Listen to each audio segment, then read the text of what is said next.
Want to know a simple way to keep visitors on your website longer and help them to take action? Internal links.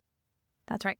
Internal links. You can think of those as signs that not only guide your visitor on their journey through your website, but they also tell Google your site is trustworthy.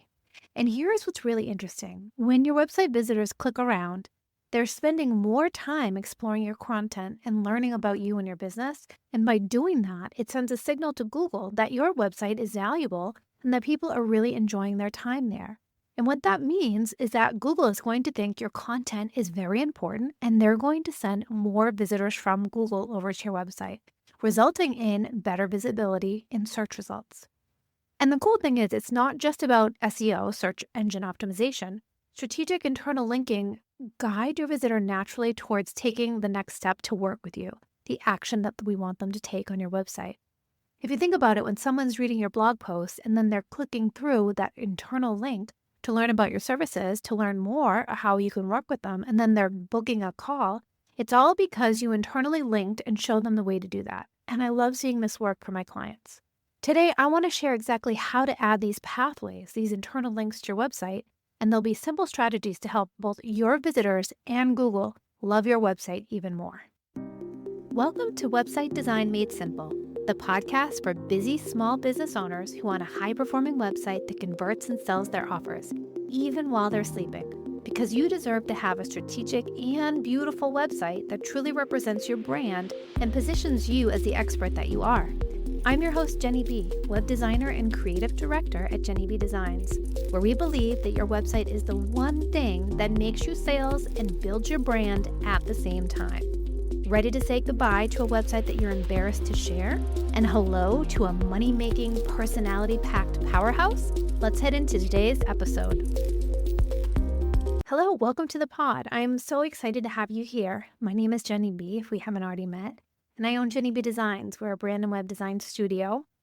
And my passion is helping small business owners just like you design a beautiful, but more importantly, strategic website that attracts your ideal clients and makes you money. Let's talk about internal links, and let's start at the top. What are they? In easy to understand language, why don't you think about them like helpful signs in a store? When you go to a store, you see those signs, like when I go shopping, food shopping, I see those signs telling me that this aisle is for crackers. And internal links kind of work the same way on your website. They are just guiding people from one place to another, showing them what to look for next. There are three main types of internal links that matter for your business. The first one is your navigation menu, those links at the top of your website. This is, when I go back to that store example, the store's main aisles. And this is what I talk about all the time, your top navigation. You want to have this as clean, as simple as possible, as few items as possible. You want to guide people on their journey to find the most important information that they need to take the next step with you. That's the first, the navigation menu items. The second internal linking is your content links. These are those natural connections within your pages. For example, when you are writing a blog post and you're talking about, for me, I'm talking about a case study for one of my clients, sharing the results before and after, and then I talk about how we work together on my money-making signature website design service.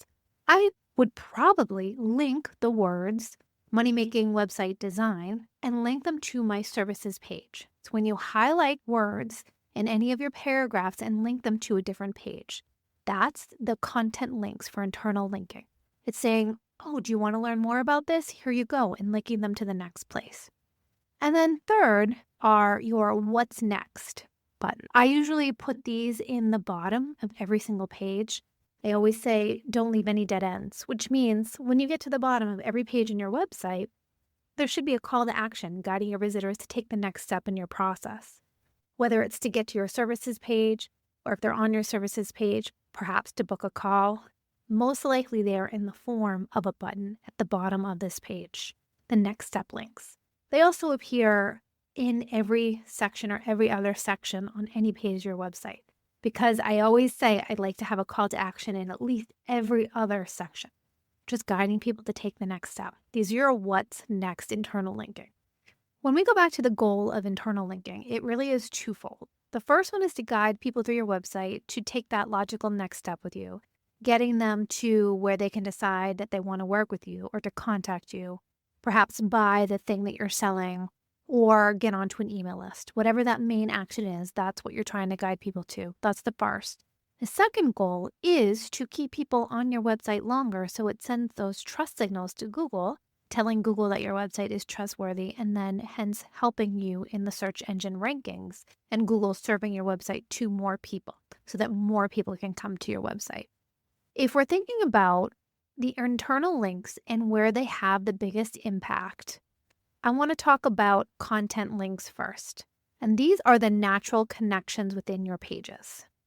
One of the most important places for these internal content links is your blog.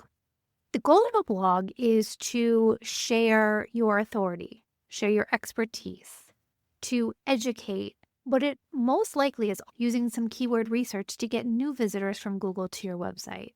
Whether you're using keywords in your blog post or you're creating blog posts and then promoting it on social media, driving people back to your website, the goal of some of these blog posts is to get this new audience.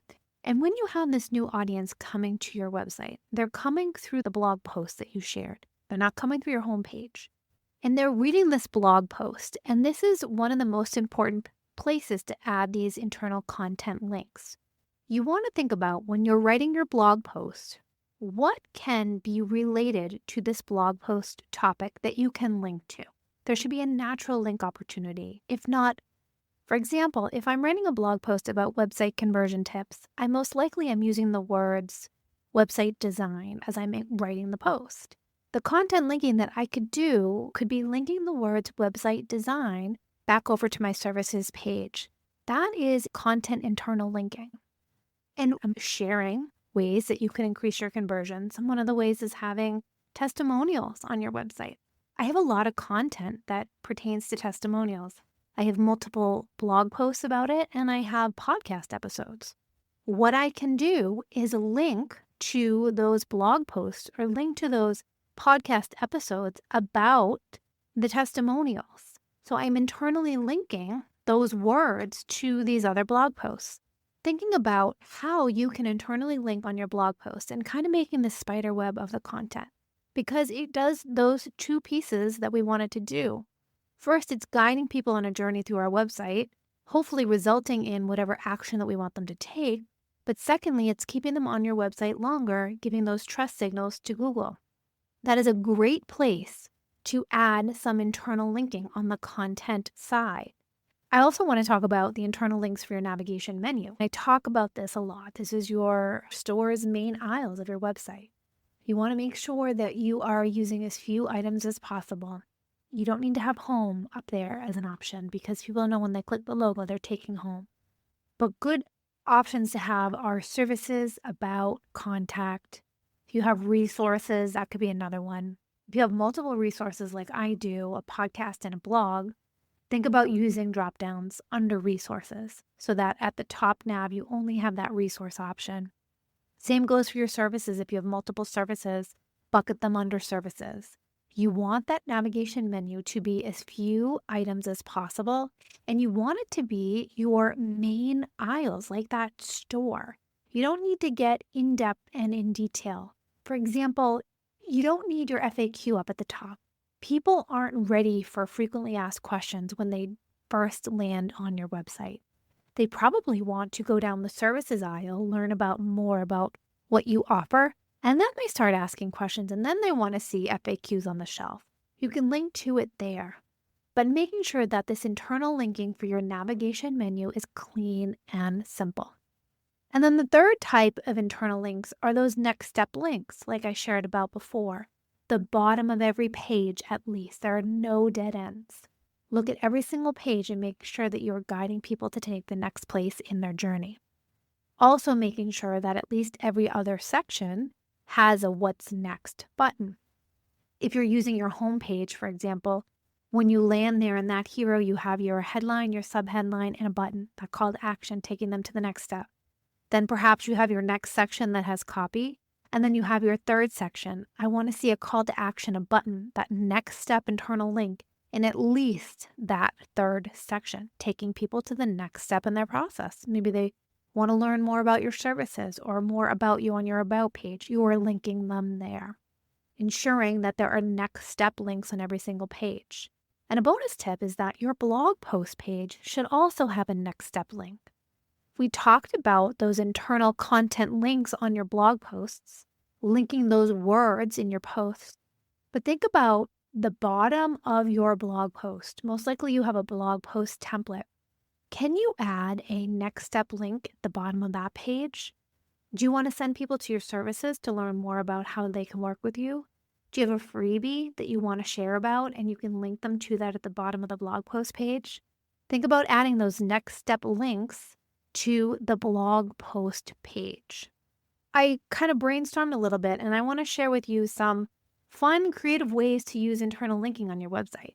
You could probably sit down and go through your website and just brainstorm ways that you can.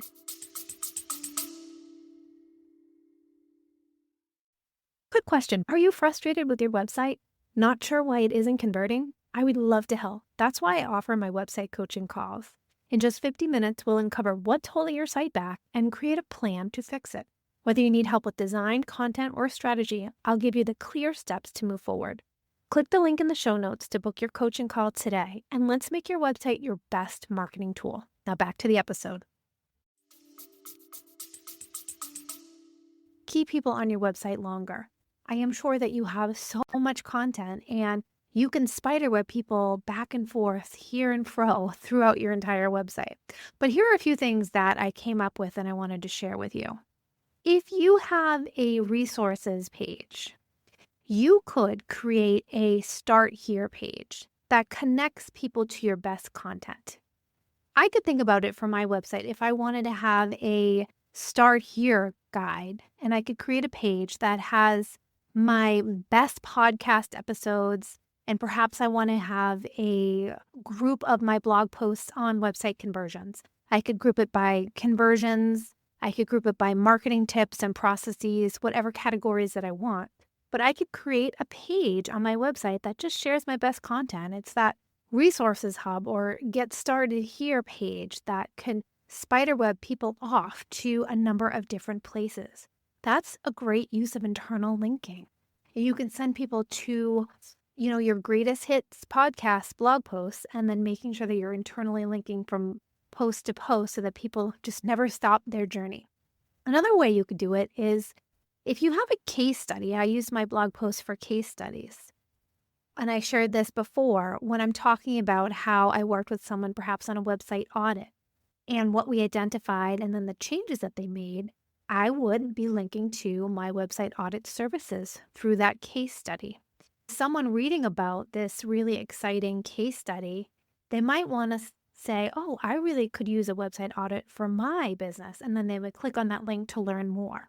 Thinking about your case studies and can you link to the services that you offer that solve that specific problem? Another way you could do it is in your FAQs. And this is a really good place and really fun. I love a good FAQ page. I've been talking about adding video to FAQs. That's a nice way to keep people on your website even longer. But perhaps thinking about having FAQs and then you can link to, if you're talking about your website design services, and perhaps you want to have people learn more about that specific service, you can link to that specific page. Or if you have a blog post that addresses common concerns or someone's experience with my website design service, I would link to that blog post. What can you link to from the answers of the questions? Have you created some content around that topic? Link them to the blog post so that they read a little bit more about that specific question that they have. Another way is testimonials. And this is done a lot for those case studies. When you have a testimonial that you've written a case study for, you could have just a snippet of the testimonial, or perhaps you have the after picture on one of the pages on your website. You can link to that specific case study from that picture or from that quote. And someone would go to that post, that case study, and learn more about the specific results that that client got. And when they get there, hopefully you're internally linking back to your services page so that they can learn more about how to work with you. See, it can go on forever and ever and never end. I like to get somewhere that I always know I'm driving someone to somewhere else. Another way you could do it is in your How We Work, Our Processes page. You can list examples to related content. Perhaps someone is learning about your strategy process. You have a 1, 2, 3 process and there's strategy in number 1. Well, maybe you wrote a blog post about your strategy session with one of your clients or how they really had a breakthrough because of your time spent on strategy together. Maybe they want to see an example. You can send them to that blog post to learn more about it. Again, these aren't just random connections everywhere. These are strategic pathways that guide visitors through your expertise, keeping them engaged longer. And they're doing those 2 things. They're learning more about you and your business and how you can help. Hopefully, potentially, they'll want to work with you. But number 2, keeping them on your website longer and telling Google that you are a trustworthy website. Let's get a few quick wins because I want you to take away something from this episode because you could make a huge spider web from your website. It can go on and on forever, like I shared. But I want you to get a few quick things that you can do today. The first one is look for dead ends. Open your website, look at the bottom of every single page. If you find a page that goes nowhere next, that's a dead end and you need to fix it. Just add a next step button at the bottom of that page. The second quick win you could do is look at one of your most popular blog posts. Take a peek at your analytics, or if you're getting a lot of feedback about a specific blog post, it's getting traffic. Go look at that post and make sure that if you're talking about a service that you offer, make sure that you're linking back to that service. Think about it like connecting the dots for your visitors. And the third quick win is I want you to think about the overall goal of your website. Most likely it's to fill out a form or to book a consultation with you. Can a visitor get there easily from anywhere on your website? Making sure there's a clear button in your navigation links. I love having that button in the upper right-hand corner. It's a really simple way to do it, or having it as your last option on the right. And then on all your pages, can visitors get there easily? Those internal links, do you have some content linking there? Do you have some what's next links to get to that call to action? Think about that because, again, that's where all the action happens, that contact page, what you want them to do. Those are 3 quick wins you can do right now. And if you're curious, you make all these changes and you want to know if your internal linking is working, it's really easy to check. Go look at your Google Analytics and check and see how long people are actually spending on your website. In fact, before you make any changes, go look at that now today. How long are people spending on my website? Is it 30 seconds are they spending? Are they spending 45 seconds? Make these changes and then check and see how long they're spending on your website after that. For my website, a lot of visitors spend at least 2 minutes reading things. It's because I have so much content and I've internally linked things and it's engaging content. That is how you can know if what you're doing is actually working. So there you have it. Those are your 3 links, your 3 internal links, your navigation menu, your content links, and your what's next links. And by implementing these internal links, you can do 2 things. You can guide people towards taking that action that we want them to take on your website, hence booking that call with you and making money from your website. And secondly, you're telling Google that your website is trustworthy and you can have more visitors on your website. Please send them to me, Google. I hope this was really helpful. Internal links are really fun. I kind of like to make it a game for everything that I do. What can I add an internal link to? And how can we just keep this party going from one page to the next? And if you have found internal linking really fascinated but are unsure on how to implement it on your own website, then my website audit is for you. I can look at your website, analyze what's working, and how we can make it perform even better for you. You can click the link in the show notes to book one today. All right, thanks so much for joining me. I'll talk to you next time. And that wraps up another episode of Website Design Made Simple. I hope you found the insights shared in this episode valuable and takes you one step closer to creating a website that attracts more of your ideal clients and builds your brand. If you enjoyed this episode, please take a minute to leave a review on Apple Podcasts or a rating on Spotify.